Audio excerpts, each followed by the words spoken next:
नमस्कार दोस्तों। आज हमारे इस चैनल पर आप सभी लोगों का हार्दिक स्वागत है। आज हम जिस टॉपिक पे बात करेंगे वो टॉपिक है मेरा देश के बारे में। मैं अक्सर जो वीडियो बनाता हूँ, कोई मैं तड़क झड़क वाले वीडियो नहीं बनाता हूँ और तड़क झड़क पे मुझे ज़्यादा विश्वास भी नहीं है। जो गंभीरता वाले मुद्दे हैं उन्हीं पर मैं बात करता हूँ और पूरी गंभीरता के साथ में। और गंभीरता वाले व्यक्ति को लोग समाज में बहुत कम पसंद भी करते हैं और गंभीरता वाले कुछ वीडियो भी यूट्यूब पे बहुत लोग कम पसंद करते हैं। लेकिन जो देश हित में है और जो देश हित के काम है वो अक्सर हर एक व्यक्ति को करते रहना चाहिए। तो आज हम जो देश हित के टॉपिक पे ही बात करेंगे। आज तक जो आज़ादी से लेकर आज तक हम केवल विकास यानी विकास ही विकास ढूंढते चले जा रहे हैं।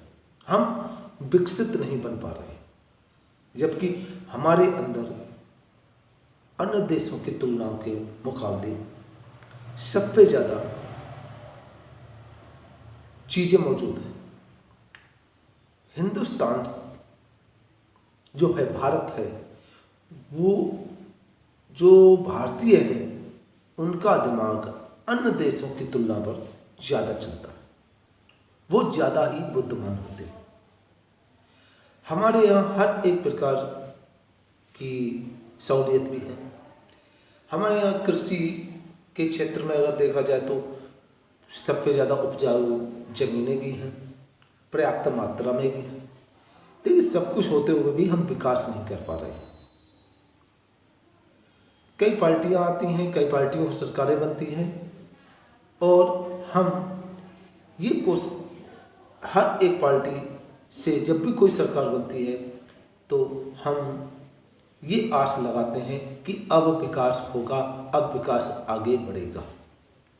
वर्तमान की सरकार में भी हमने यही आस लगाई थी कि अब विकास आगे होगा। सबसे बड़ी हम लोगों की ये गलती होती है, हम किसी दूसरे से सीखते नहीं हैं। जब हमारा देश आज़ाद हुआ था तब हमारे चाइना और जापान, इनकी स्थिति क्या थी और अब ऐसा अचानक क्या हो गया कि वो लोग बहुत आगे हो गए और हम पीछे। जहाँ तक मैंने पढ़ा है, जहाँ तक मैंने नॉलेज ली है, तो स्कूल में मुझको एक कहानी, एक किस्सा छोटा सा सुनाया था मेरे पिताजी ने भी और स्कूल के टीचर्स ने भी। वो किस्सा मैं आपके सामने शेयर करना चाहूँगा। जो हमारे यहाँ जो दयानंद सरस्वती जी रहे, जो आर्य समाज के संस्थापक भी थे, वो एक बार जापान की यात्रा पर गए हुए थे और वहाँ पर जापान में ट्रेन के द्वारा यात्रा कर रहे थे। एक स्टेशन पर ट्रेन रुकती है, उस स्टेशन पर जो स्टॉल लगे हुए होते हैं, यात्रीगण उन स्टॉलों से कुछ ना कुछ लेकर खाने लगते हैं। स्वामी दयानंद सरस्वती जी बैठे हुए थे, तभी एक लड़के ने उनसे पूछा, स्वामी जी आप भी कुछ खाने के लिए ले लीजिए। तो स्वामी जी ने कहा कि मेरा उपवास है और मैं फल के अलावा कुछ भी चीज़ ग्रहण नहीं कर सकता और यहाँ पे हमें फल दूर दूर तक नज़र नहीं आ रहे हैं। लड़का वहाँ से उठा और चला गया, और जब वो वापस लौटा तो उसके हाथों में एक फलों की टोकरी थी, और वो फलों की टोकरी उन्होंने स्वामी जी को दी। और स्वामी जी ने देखा तो उन्हें आश्चर्य हुआ, तो उस लड़के से कहा कि तुमने इतना कष्ट क्यों उठाया, मैं अगले स्टेशन पे कुछ ना कुछ ले लेता। तो उसने कहा इसमें कष्ट की कोई बात नहीं है, बात असल ये है कि अगर आप इंडिया जाते और इंडिया के लोगों से ये कहते कि मैं जापान गया था और वहाँ पर मुझे फल नहीं मिले, तो इसमें मेरे देश की बदनामी होती और मेरा देश का सिर नीचा होता। तो आप ये देखिए, और इस किस्सा से हमने एक बहुत कुछ निकाला है कि उसके अंदर उस समय ये भावना, ये सोच भरी हुई थी कि अगर मैंने जन्म लिया है तो इस देश के लिए जन्म लिया है। मैंने जो कार्य कर रहा हूँ ये अपने लिए नहीं कर रहा हूँ, उस व्यक्ति के लिए नहीं कर रहा हूँ, उस अपने देश के लिए कर रहा हूँ। तो जिस विकास को हम ढूंढते हैं कि अरे कहाँ छुपा हुआ बैठा है, कहाँ नहीं है, तो वो विकास आपको मिल सकता है। और उसका मूल मंत्र है केवल यही कि अपनी सोच को बदलिए, अपनी सोच को ये समझ बनाइए कि हम जो कुछ भी करते हैं, जो कुछ भी व्यापार करते हैं, जो कुछ भी हम नौकरी करते हैं और कुछ भी कार्य करते हैं, तो वो हम अपने देश के लिए करते हैं। आज पूरे हिंदुस्तान पे कहीं पर भी किसी भी व्यक्ति से आप ये पूछ लेना कि आप किसके लिए कमाते हैं, तो वो व्यक्ति यही कहेगा मैं अपने लिए कमाता हूँ, बीवी बच्चों के लिए कमाता हूँ, सिर्फ यही कहेगा। वो कोई भी व्यक्ति ये नहीं कहेगा कि मैं देश के लिए कमाता हूँ, देश के लिए करता हूँ। जो फैक्ट्री में कर्मचारी है वो ये सोचता है कि हम जो कमा रहे हैं, यानी मैं जो कार्य कर रहा हूँ वो सिर्फ अपनी तनख्वाह के लिए कार्य कर रहा हूँ। फैक्ट्री मालिक ये सोचता है कि मैं जो कुछ भी प्रोडक्शन कर रहा हूँ वो अपने लिए कर रहा हूँ। वो ये नहीं सोचता और ना ये वो कहता है कि मैं देश के लिए कर रहा हूँ। हमारा विकास यहीं रुका हुआ है, इसी सोच पर अटका पड़ा हुआ है हमारा विकास।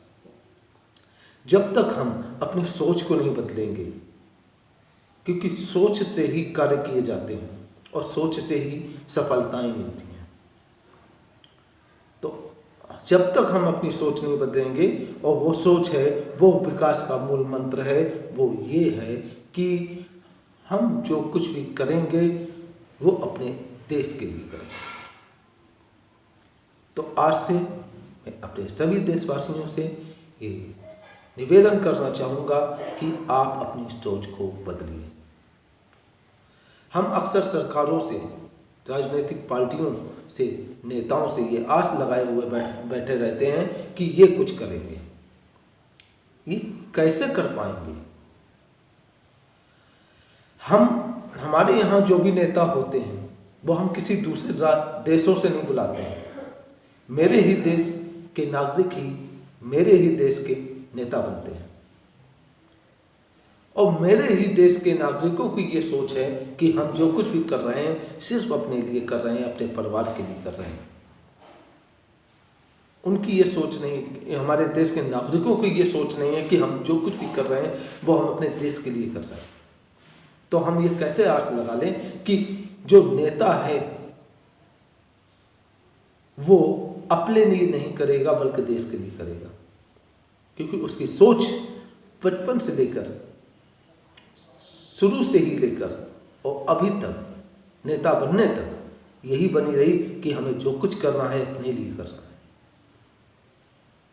ये मैं बहुत बड़ी बात कर रहा हूँ, जो कुछ करना है अपने लिए कर रहा हूँ। करना है तो वो अगर नेता बन भी जाता है तो वो सिर्फ अपने लिए करेगा, देश के लिए नहीं करेगा। ये छोटी सी बात है, ये समझनी होगी आज हर एक नागरिक को। तो इसीलिए अपने छोटे छोटे बच्चों को ये बताएं कि तो हमको जिंदगी में जो कुछ भी करना है देश के लिए करना है। अगर वाकई में देशभक्त हैं लोग तो जो कुछ भी करना है, नौकरी करनी है, चाकरी करनी है, व्यापार करना है, फैक्ट्री चलानी है, कुछ भी करना है, जीना है, मरना है, लिखना है, पढ़ना है, देश के लिए करना है। अगर उसकी ये सोच हो जाएगी कि मुझे देश के लिए करना है तो वो बहुत बड़ा व्यक्ति बनेगा आगे चलकर, और हमारा देश आने वाले 20 सालों में, 25 सालों में विकास के रास्ते पर स्वतः ही चला आएगा। मुझे किसी भी राजनीतिक पार्टी की या किसी भी नेता की ज़रूरत नहीं है, क्योंकि यही मेरे बच्चे जिनके अंदर हम ये सोच भर देंगे कि जो कुछ करना है वो अपने देश के लिए करना है, यही बच्चे आगे चल के नेता बनेंगे। तो वो सिर्फ देश के लिए कार्य करेंगे। और अगर हम बड़ा सोचेंगे तो हम बड़े बनेंगे, अगर हम छोटा सोचेंगे तो हम बहुत छोटे बन जाएंगे। आपको ये मेरा वीडियो कैसा लगा? आप लाइक या सब्सक्राइब करना तो देश के लिए करना, मेरे लिए नहीं।